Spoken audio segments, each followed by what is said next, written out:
नमस्कार, मी श्वेता अंकले. तरुण भारतच्या न्यूज बुलेटिन मध्ये आपल्या सर्वांचे स्वागत. आता पाहूया ठळक घडामोडी. सलग 5 दिवस सुरू असलेल्या मान्सून पूर्व पावसामुळे बेळगाव गोवा दरम्यान कुसमळी येथील पर्यायी सर्व्हिस रस्त्यावर पाण्याचा ओव्हरफ्लो होण्याची शक्यता असून वाहतूक धोक्यात आली आहे. खानापूर तालुक्यातील मुसळधार पावसामुळे हब्बनट्टी बंधाऱ्याचे दरवाजे उघडल्याने पाण्याचा मोठा प्रवाह पर्यायी रस्त्यावरून वाहू लागलाय. त्यामुळे या मार्गावरून जाणं धोकादायक ठरत आहे. कुसमळी येथील जुन्या पुलाचे काम सुरू असल्यामुळे प्रशासनाने पर्यायी रस्ता उपलब्ध करून दिला होता. मात्र पावसामुळे या मार्गावर धोका निर्माण झाला असून वाहतूक बंद करून तातडीने उपाययोजना कराव्यात अशी मागणी होत आहे. यंदा नैऋत्य मोसमी वाऱ्यांचा प्रवाह अधिक वेगाने होत आहे.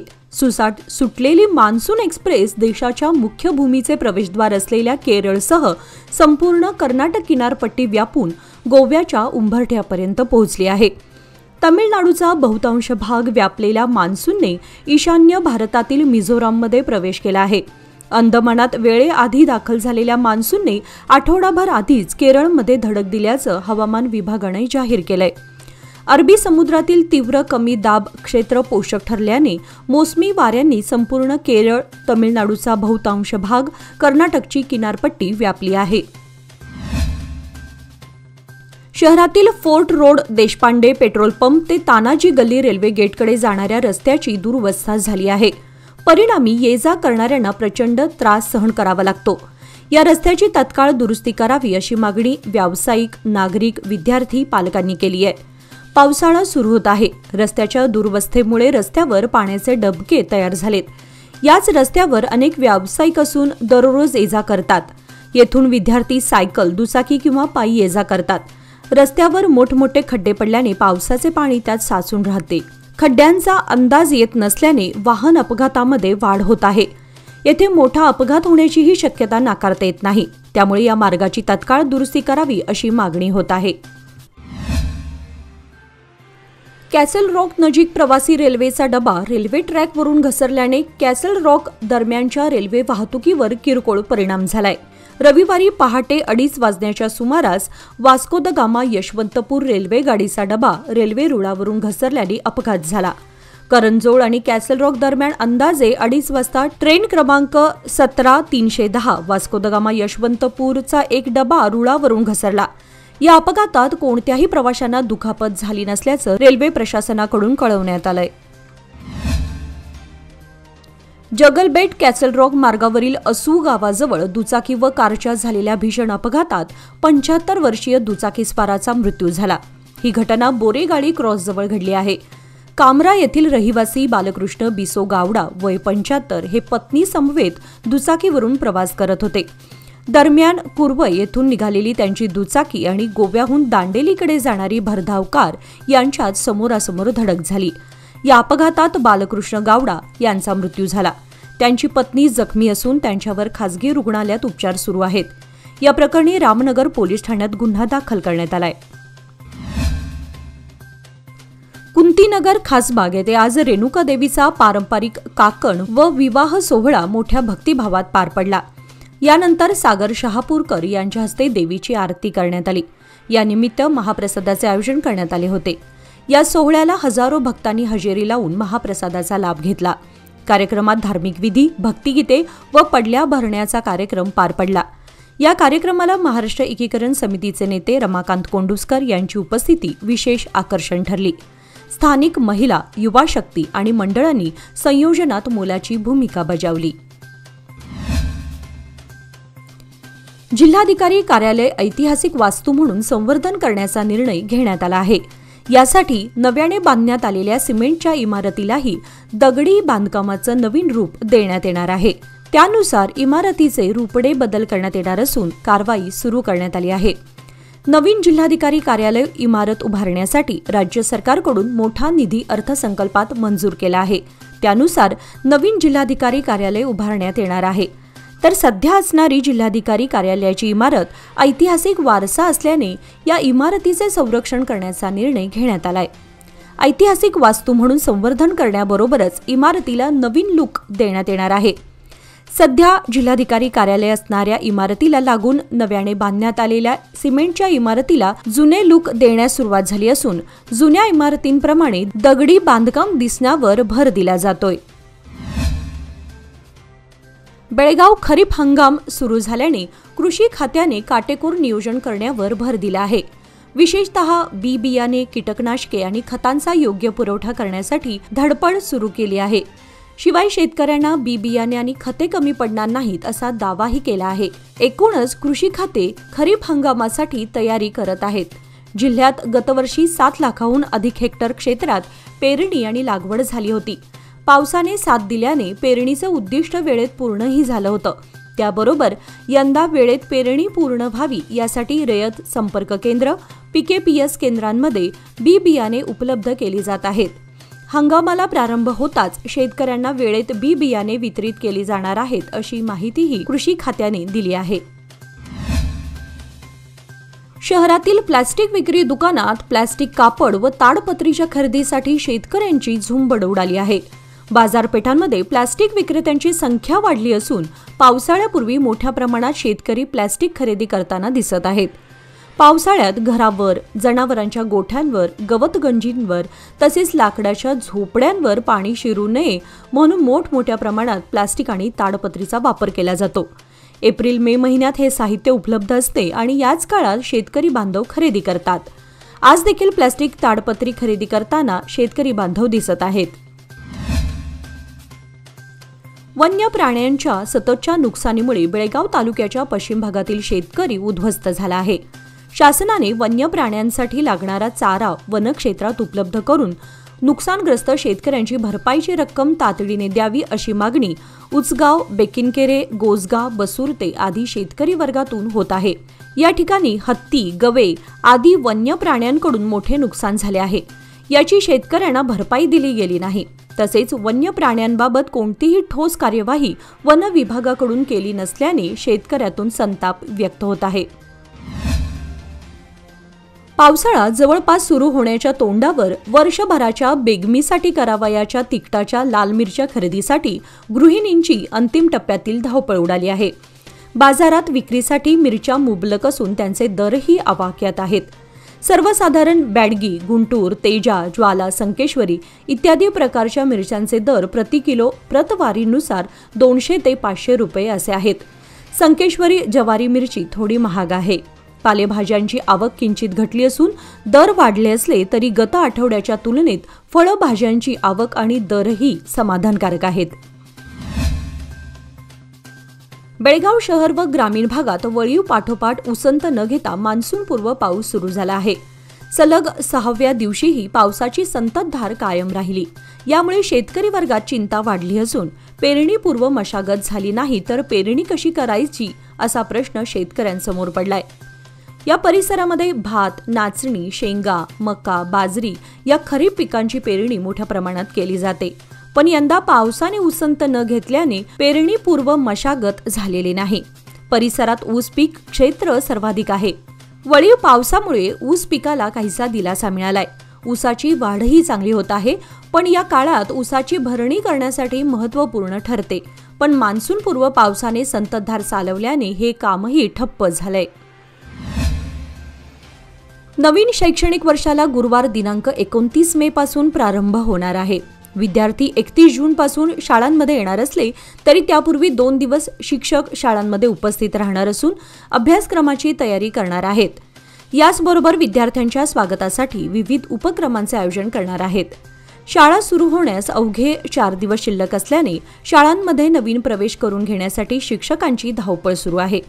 शालेय शिक्षण विभागाच्या आयुक्तांनी शैक्षणिक वर्ष 2025-26 वेळापत्रक जाहीर केले आहे। 1.5 ते 1.25 महिन्यांच्या उन्हाळी सुट्टीनंतर आता पुन्हा एकदा शाळांचा परिसर गजबजणार आहे। हिंडलगा ग्रामपंचायत क्षेत्रातील लक्ष्मीनगर येथील श्री महालक्ष्मी मंदिराचा 33वा वार्षिकोत्सव 2 दिवस मोठ्या उत्साहात धार्मिक वातावरणात पार पडला। कार्यक्रमाची सुरुवात पारंपरिक मूर्तीला अभिषेक व पालखी पूजनाने झाला। लक्ष्मीनगर विभागातील विविध गल्ल्यांतून येथील महिला भजनी मंडळांच्या टाळांच्या गजरात मिरवणूक काढण्यात आली। या मिरवणुकीत सभासद, ग्रामस्थ, महिला वर्ग व बालगोपाळ सहभागी होते। बालकांनी पारंपरिक वेशभूषा परिधान केली होती। सर्व भागामध्ये पालखी मिरवणूक झाल्यानंतर पुन्हा मंदिरात आली। यानंतर कुमकुमार्चन कार्यक्रम उत्साहात पार पडला। बेळगाव शहराजवळील देसूर येथील ग्रीन पार्क येथे आपल्याला NA लेआउट झालेले 30 बाय 40 फूट आणि 40 बाय 60 फूट या आकारातील रेसिडेन्शियल प्लॉट्स उपलब्ध आहेत। तेही 100% कायदेशीर, टाउन प्लॅनिंग अप्रूव्हल आणि KJP नंबर प्राप्त झालेले। तसेच 40 फीट रुंद कॉन्क्रीटचे रस्ते, LED street lights, borewell, play area आणि भरपूर स्पेशियस पार्किंग। त्यामुळे हा प्रोजेक्ट नसून ही आहे भविष्यातील सुवर्ण संधी। अधिक माहितीसाठी आजच संपर्क साधा। Lokmanya reality, shop number 6, Krish resides, Somwarpeth, Tilakwadi, Belgaum. लोकमान्यच्या मुदत ठेव योजना म्हणजेच सुयोग्य कालावधी सर्वोत्तम व्याजदर। आता तुमच्या गुंतवणुकीवर मिळवा 10.60% परतावा। अधिक माहितीसाठी आजच संपर्क करा 1800212405। लोकमान्य, प्रत्येक पावलावर तुमच्या सोबत। योजना फक्त सभासदांकरिता, नियम व अटी लागू। राज्यात कोरोनाच्या नव्या व्हेरियंटची बाधा झालेले रुग्ण आढळत असल्याने राज्य आरोग्य खात्याने मार्गसूची जारी केली आहे। त्यानुसार रविवारपासून कोविड चाचण्या करण्यास प्रारंभ होणार आहे। या पार्श्वभूमीवर नागरिकांनी आरोग्यविषयक सुरक्षेचे पालन करावे असा सल्ला आरोग्य खात्याने दिला आहे। राज्यात आठवडाभरापासून कोविड पॉझिटिव्ह प्रकरणांमध्ये वाढ दिसून आली आहे। 35 रुग्ण आढळले आहेत। यापैकी बेंगळूरमध्ये 32 प्रकरणे आहेत। नागरिकांनी भीती बाळगण्याचं कारण नाही, मात्र आवश्यक ती खबरदारी बाळगावी असे आरोग्यमंत्री दिनेश गुंडूराव यांनी सांगितले। बेळगाव जिल्ह्यातील सौंदती येथील प्रसिद्ध श्री रेणुका यल्लमा मंदिराच्या सर्वांगीण विकासासाठी सरकारने 125 कोटी रुपयांचा निधी मंजूर केला असून विकासाला चालना देण्यात येणार आहे। या निधीचा वापर मंदिर परिसरातील पायाभूत सुविधा उभारण्यासाठी केला जाणार आहे, ज्यामध्ये भाविकांसाठी आधुनिक सोयी सुविधांचा समावेश असेल, अशी माहिती मंत्री HK पाटील यांनी आज रविवारी पत्रकार परिषदेत दिली। या प्रकल्पांमध्ये पर्यटन स्थळाच्या विकासासाठी सरकार कटिबद्ध असून या निधीच्या पहिल्या टप्प्यात यात्रेकरू आगमन केंद्र, कॅफेटेरिया, प्रथमोपचार केंद्र आणि इतर आधुनिक सुविधांची उभारणी केली जाईल, असे देखील त्यांनी सांगितले। वेंगुर्ला रस्त्यावर झाडाची एक वाळलेली व जीर्ण फांदी अचानक रस्त्यावर कोसळल्याने वाहतुकीला अडथळा निर्माण झाला होता। या घटनेमुळे वाहने रांगेत अडकली होती आणि एका रुग्णवाहिकेचाही खोळंबा झाला। घटनेची माहिती मिळताच समाजसेवक नागेश देसाई व त्यांच्या सहकाऱ्यांनी तत्परतेने पुढाकार घेत स्वतः ती फांदी बाजूला करून रस्ता मोकळा केला। त्यांच्या या सामाजिक कार्याचे वाहतुकीत अडकलेल्या नागरिकांनी कौतुक केले। सुदैवाने या घटनेत कोणतीही जीवितहानी झाली नाही, मात्र काही वेळ वाहतूक विस्कळीत झाली होती। प्रशासनाने अशा धोकादायक झाडांच्या फांद्या वेळेवर कापाव्यात अशी मागणी नागरिकांतून होत आहे। राज्यात मद्याच्या किमतीत सातत्याने दरवाढ आणि परवाना शुल्कात वाढ केल्याच्या निषेधार्थ 29 मे पासून राज्यातील मद्य दुकाने बंद ठेवण्याचा निर्णय मद्य विक्रेत्यांनी घेतला आहे। राज्यात मद्य विक्रीमध्ये घट झाली आहे। अशा परिस्थितीत राज्य सरकारने मद्य विक्रेत्यांसाठी परवाना शुल्क दुप्पट केलं आहे। या पार्श्वभूमीवर मद्य विक्रेते संघटनेने बैठक बोलावून चर्चा केली आहे। त्यानुसार मद्य विक्रेत्यांनी 29 मे पासून बार, रेस्टॉरंट्स आणि वाईन स्टोअर्स बंद ठेवण्याचा निर्णय घेतला आहे। आम्ही 21व्या शतकात वावरत असताना अजूनही जुन्या रूढी परंपरांमध्ये गुरफटून जात आहोत। आता बालविवाहाच्या बाबतीत धक्कादायक आकडेवारी समोर आली आहे। बेळगाव जिल्ह्यात एका वर्षामध्ये तब्बल 42हून अधिक बालविवाहाच्या घटनांची नोंद झाली आहे। यामुळे सरकारी अधिकाऱ्यांसह बालहक्क संरक्षण कार्यकर्त्यांनाही आत्मचिंतन करण्याची वेळ आली असून याकडे जिल्हाधिकारी गांभीर्याने लक्ष देणार का हे पाहावं लागणार आहे। सुवर्ण पदक विजेते विनोद मेत्री व आंतरराष्ट्रीय पंच म्हणून निवड झालेले राजेश गणपती लोहार यांचा चेंबर ऑफ कॉमर्सच्या सभागृहात ACP BR कदम यांच्या उपस्थितीत सत्कार करण्यात आला।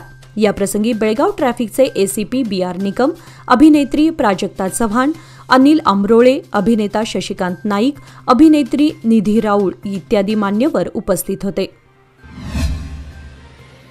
दुरुस्तीच्या कारणास्तव खानापूर तालुक्याच्या काही गावांचा वीज पुरवठा सोमवार दिनांक 26 रोजी दुपारी 12 ते सायंकाळी 6 पर्यंत खंडित करण्यात येणार असल्याचे हेस्कॉम ग्रामीण विभागाने कळवले आहे. लैला शुगर कारखाना, देवलत्ती, विदर्भावी, भंडारगाळी, गर्लगुंजी, तोपिनकट्टी, बोरगाव, निडगल, दोडहजूर, सन्नहोसूर, करंबळ, जळगा, कुप्पटगिरी, लोकोळी, लक्केबैल, यडोगा, बल्लोगा, जैनकोप, गांधीनगर, हलकर्णी, कोर्ट प्रदेश, औद्योगिक वसाहत, बाचोळी, कोंदल, झाडनावगा, लालवाडी, हेब्बाळ, नंदगड, कसबा नंदगड, कारलगा, शिवोली, चापगाव तसेच या गावातील शेती पंप सेटचा वीज पुरवठा खंडित होणार आहे. IMFच्या आकडेवारीनुसार भारत आणि जपानला मागे टाकत जगातील 4थ्या क्रमांकाची अर्थव्यवस्था बनण्याचा इतिहास रचलाय. भारताची GDP $4 ट्रिलियन म्हणजेच सुमारे 332 लाख कोटी रुपयांवर पोहोचलं असून अमेरिका, चीन आणि जर्मनीनंतर आता भारताचा 3ऱ्या क्रमांकावर जाण्याचा मार्ग तयार झाला आहे. याबाबतची माहिती नीती आयोगाचे मुख्य कार्यकारी अधिकारी BVR सुब्रमण्यम यांनी दिली. देशांतर्गत आर्थिक सुधारणांमुळे आणि जागतिक उत्पादन साखळीमध्ये भारताच्या वाढत्या भूमिकेमुळे देशाचे जागतिक अर्थव्यवस्थेत स्थान मजबूत होत असल्याचं त्यांनी सांगितलं. समाजातील प्रत्येक व्यक्तीला सक्षम बनवण्याचे काम राज्य काँग्रेस सरकार करत आहे. काँग्रेस हा महिला आणि गरिबांविषयी काळजी असणारा पक्ष आहे. गॅरंटी योजनांमुळे लोकांना मोठा आधार मिळाला आहे, असे महिला विकास आणि बालकल्याण मंत्री लक्ष्मी हेब्बाळकर यांनी सांगितले. चिकमंगळूर येथे जिल्हा प्रशासन, जिल्हा पंचायत, महिला व बालकल्याण खाते, राष्ट्रीय ग्रामीण उपजीविका अभियान व जिल्हा गॅरंटी योजना अंमलबजावणी प्राधिकरण यांच्यातर्फे आयोजित गॅरंटी योजना लाभार्थ्यांच्या मेळाव्यात त्या सहभागी होत्या. पंतप्रधान नरेंद्र मोदी यांनी आज मन की बात या रेडिओ कार्यक्रमाच्या 122व्या भागामध्ये भाषण दिले. एपिसोडच्या सुरुवातीला ते म्हणाले की ऑपरेशन सिंदूर ही केवळ एक लष्करी मोहीम नाही, तर ते आपल्या दृढ निश्चयाचे, धैर्याचे आणि बदलत्या भारताचे चित्र आहे. आणि या चित्राने संपूर्ण देश देशभक्तीच्या भावनांनी भरला आहे आणि तो तिरंग्यात रंगवला आहे. पंतप्रधानांनी भारतीय सैन्याच्या शौर्याचे कौतुकही केले. भारतीय सैन्याने दहशतवादाविरुद्ध जोरदार प्रहार करत असून देशाच्या विविध भागात लोक तिरंगा यात्रा काढत असल्याचे त्यांनी सांगितले. रायबाग शहरात भाजपतर्फे काढण्यात आलेल्या तिरंगा रॅलीला उत्स्फूर्त प्रतिसाद मिळाला. येथील अंबा भवानी मंदिरापासून रॅलीला सुरुवात करण्यात आली. शहरातील प्रमुख मार्गावरून झेंडा चौक येथे आल्यानंतर रॅलीचे सभेमध्ये रूपांतर झाले. पहलगाम येथे दहशतवाद्यांनी केलेल्या हल्ल्याचा बदला घेताना पंतप्रधान मोदी यांनी ऑपरेशन सिंदूरच्या माध्यमातून पाकिस्तानला प्रत्युत्तर दिले. रॅलीमध्ये 300 मीटर लांबीचा तिरंगा ध्वज घेऊन शालेय विद्यार्थी मोठ्या संख्येने सहभागी झाले होते. रॅलीमध्ये भारत माता की जय, जय जवान, जय किसान अशा घोषणा देण्यात आल्या. पावसाळा सुरू होण्यापूर्वीच अवकाळी पावसाने मे महिन्यातच उच्चांक गाठलाय. त्यामुळे रस्त्याची दाणादाण होऊन चाळण झाली आहे. पुणे बेंगळूर राष्ट्रीय महामार्ग क्रमांक 4 वरील दूधगंगा नदीपासून काही अंतरावर रस्ता पूर्णपणे उखडला आहे. मान्सूनपूर्व पावसाने रस्ता खड्डेमय झालाय. खड्ड्यात पाणी साचल्याने दुचाकीस्वारांचे किरकोळ अपघात घडत आहेत. निपाणी शेंडूर मार्गावरील शिरगुप्पी येथील देसाईवाडीजवळ रस्त्यावरील संरक्षक कठडा वळीव पावसाने येथील देसाई बंधूंच्या विहिरीत शनिवारी पहाटेच्या सुमारास कोसळला. त्यामुळे वाहतूक करणं धोकादायक बनलं आहे. अचानक झालेल्या या घटनेमुळे मोठी वाहने येथून जाणंही कठीण बनलंय. कठडा पडल्याने रस्ता कातरला गेला आहे. तरी लवकरात लवकर या संरक्षक कठड्याचं काम पूर्ण करावं अशी मागणी ग्रामस्थ तसेच वाहनधारकातून होत आहे. याचबरोबर आजचे बातमीपत्र इथे संपले. अधिक माहिती आणि ताज्या घडामोडींसाठी पाहत रहा तरुण भारत न्यूज चॅनल. तसेच आमच्या चॅनलला लाईक, शेअर आणि सबस्क्राईब करायला विसरू नका. आणि विश्वासार्ह बातम्यांसाठी दररोज वाचा दैनिक तरुण भारत. धन्यवाद.